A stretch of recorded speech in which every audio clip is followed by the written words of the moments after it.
Welcome to LionHeart Talks, a series of podcasts from LionHeart. Hello and welcome to LionHeart Talks podcast. This 6-part series is all about well-being, and on this episode we are focusing on fear, failure and disappointment. I'm Melissa Gough-Rundle and I am the Strategic Relationships Manager for LionHeart. I am very lucky to be here today with Ben. Ben, it's great to have you along. Do you want to spend the next couple of seconds just letting the listeners know where you are and what you're doing? Yep, so my name is Ben Halpin. I am a support officer for LionHeart. I'm one of 3 support officers that works for LionHeart and deal with day-to-day issues that people may face. So Ben, it's lovely to have you along here today, and let's dive straight in and talk a bit about how you come across fear, failure and disappointment in your day-to-day work that you do at LionHeart. Okay, so in my role as a support officer, where fear, failure and disappointment may come in, usually would be to do with people's workplaces. So fear would tend to be something like somebody is scared to ask for a pay rise or a promotion, or they have their APC assessment coming up and they're really nervous about it. Failure would be, again, around the workplace, and again, it could be things like being referred for their APC assessment, or not getting the promotion or the pay rise that they were hoping for or expecting, or not getting a job where they've tried to land another role or things like that. And then disappointment would really come from not getting the thing that they wanted to get, or not having what they thought they would get. That sounds like it got a real wide spread there, Ben, of all of those challenges that people might be facing and why they contact LionHeart. Yep. I think in just looking at this in the round, what stands out most for you? What do you think probably is the most common call that you get coming in to the support team on this subject? I think it would be to do with the APC. To be honest, I think because the APC is a long journey, and there is a lot riding on the 1-hour assessment that you get after 2 years, and I think that there is fear around being referred and what that might mean for their job, or how they're going to feel if they've been referred when all their colleagues have passed, and then how that tends to play out. So you will have sort of the disappointment of referral and the feeling of failure. And I think one of the things for me with it, and I think it could be the reason why the RICS use different wording, is the thing with failure is it sounds really final, and it sounds like that's it and it's done, whereas it's not really. There's very few things that I think you can not complete or not complete successfully, that you can't do it, you can't have another try. And the APC is definitely one of them. And I think I hear this quite a lot in my role, Ben, is that candidates do get very nervous, get very anxious in the run-up to the exam. Quite often, people are working at the same time as studying for these exams, and they've got family life, so it can all become incredibly stressful. And it is one day, it is that one moment in that assessment, and there's a lot riding on it. And quite obviously, when they pass, it's absolutely brilliant, and I know there's that enormous sense of relief, but we do come across those individuals that have really struggled, and perhaps don't get that opportunity. They don't get it that first time, and they are referred, and I do hear that people do get incredibly upset about it, because they do feel that they're just not good enough, and that what are they going to do next? Do they feel confident enough to take that next step and perhaps go back and take it again? So do you get people that contact you that have probably failed it more than once? We do. We've had people where they've been referred multiple times, and they are starting to feel despondent with it, and they don't know whether it's still the path that they want to go down. And it is really difficult because it's not just the 2 years that they would have done the APC for, but there's the years previous to that where they've maybe been on an apprenticeship, or they've been studying at university for 3 or 4 years, and they may have had to get a master's for the degree to become accredited. So it's basically, it can be for people everything that they've done since leaving school. So when they do get referred, it's hugely disappointing, and it's hugely upsetting for people as well. And I think that it can be something where they can really feel like they don't want to do it anymore because it has taken up so much of their life. And I think that you're right about where they're having those 2 years of, or maybe longer, where particularly towards the end when they're getting towards their actual assessment and they're maybe giving in their submission, where they're giving up all their evenings, they're giving up all their weekends, they're working solidly for a good number of months, and it can be really difficult for that not to pay off. Yeah, and I think it takes an enormous amount of courage and resilience, I imagine, to get back into the mindset that they're gonna give it another go.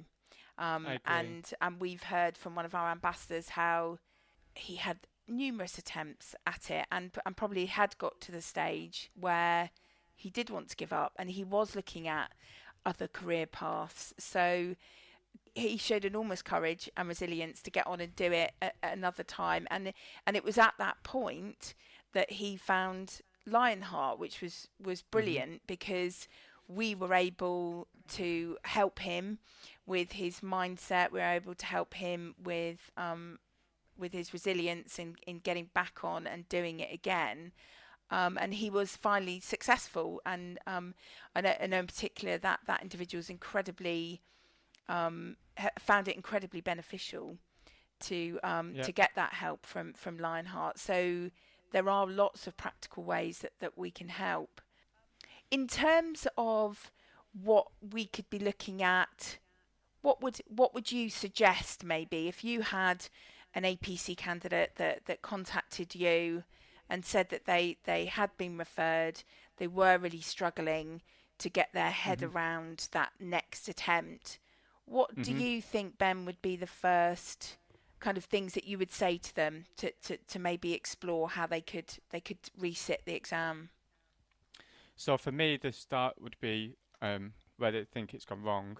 I think with failure, people will often say like to learn from your mistakes, but I think that learning from your mistakes takes quite a lot of work, and I think that it needs to be done as well. It would be something that I would do if I didn't feel that, say, an interview had gone well, or in this case, an assessment had gone well.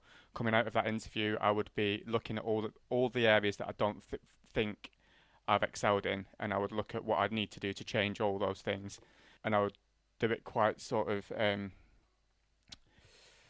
can't think of the word, but I would go through it all anyway, and I would look at the things that I don't think I've done properly, or I didn't think I'd done well enough, or anything where I've been tripped up and I've not been able to answer a question. Would be go away and find out the answer to that question. And then I think the other thing that I think people get sort of bogged down in when they go into these things is that they feel that they shouldn't be nervous.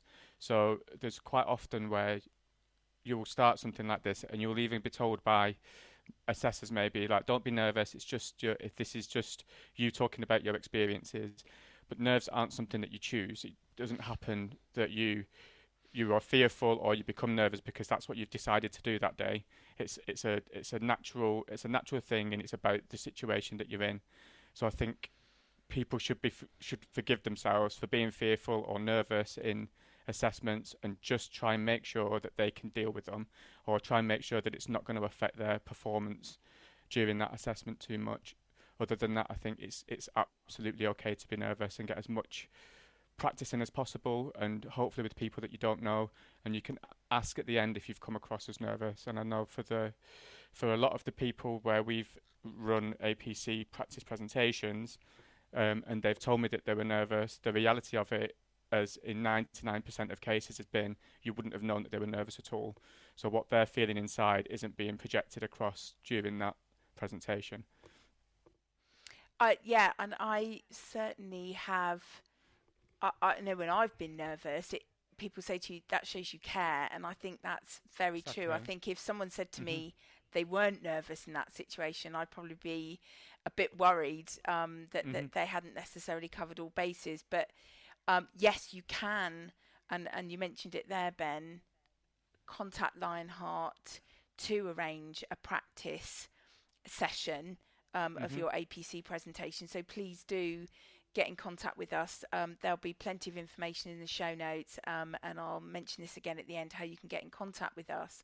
But please do, because I know, and you'll probably be able to echo this, Ben, those individuals that have contacted us to arrange those practice sessions have come away from it a lot more confident, because they've then got that element of the assessment done. They can tick because they've got all of the feedback, and we're critical about what it is that maybe you need to change, but in a very kind way. We'll be very constructive, but it really is a fantastic opportunity to get one of the team or a number of the team to watch your presentation and focus entirely on your delivery and not necessarily the content. So we definitely can't help you with the content, but we're there to help you with your delivery. So fantastic service that we offer there, Ben, and we certainly know that a lot of candidates have found it really beneficial. And I think that a lot of the times as well, the only people that they've done their mock interviews with or their assessments with is either their counsellor or their colleagues, and it's people that they already know, which is a really different it's a really different environment than doing it in front of somebody that you've never met before. And it's also a really good way of making sure that your tech works properly, because the last thing that you want on an assessment is not being able to get into the meeting, or something that's happening that's not allowing you to share your screen. A really good way to check that sort of outside of your own network, where teams can act a little bit differently. And I think that's a really good point, because we've heard from other ambassadors that they've, talked to themselves in the mirror, talked to their family members, pets, anyone that's willing to listen. But sometimes it's just nice, it's just beneficial to have that independent little panel talking, you talking to them. They can give you that instant feedback, and it has, as I say, it has proved very, very useful to a lot of the candidates that have gone through it. Ben, that's fantastic. We've got lots of information there around APC. Is there any other situations that you come across where you've touched on this challenge with fear, failure and disappointment? I think with fear in particular, I think usually most of our work in these three areas would usually be around somebody's employment. And I think with fear, a lot of the time it can be things like either they're not sure whether or not they want to change jobs, because the job that they've got at the moment is okay, but it's not challenging them, or there's something missing from it, but it's okay. And then there's another job where the risk could be quite high. They're either going to go into their dream job, or they may absolutely hate it. And I think there can be a real fear around jumping from something that is really secure to something which may not be so. And the other thing around fear would usually be around where somebody needs to, or feels that they need to, maybe give a grievance against somebody that they're working with, or their boss, or anything like that, because it can have quite an effect on your job. So that's quite. So we've, as I say, we focus quite closely on the APC. But recognising that people do still struggle with fear and the failure and the disappointment later on in their career as well. It's not just focusing on those at the start, and as we go on through our career, we still do find this quite a challenge, and I think that's quite interesting, those elements that you've brought in, because I'm sure also those elements where people are finding themselves really challenged in a job, or maybe fearing making that step either to a new job or to a promotion, or building up that confidence, can sometimes have quite an impact on people's mental health as well. I'm sure that people do sometimes struggle, might cause a certain element of anxiety, or feeling that perhaps they're not inadequate or good enough. So I think knowing that we've come across this at LionHeart, and knowing that we've got dedicated staff here in the team that can have that conversation is really quite helpful. Yeah, absolutely. We're all trained. We're all nice. We all listen.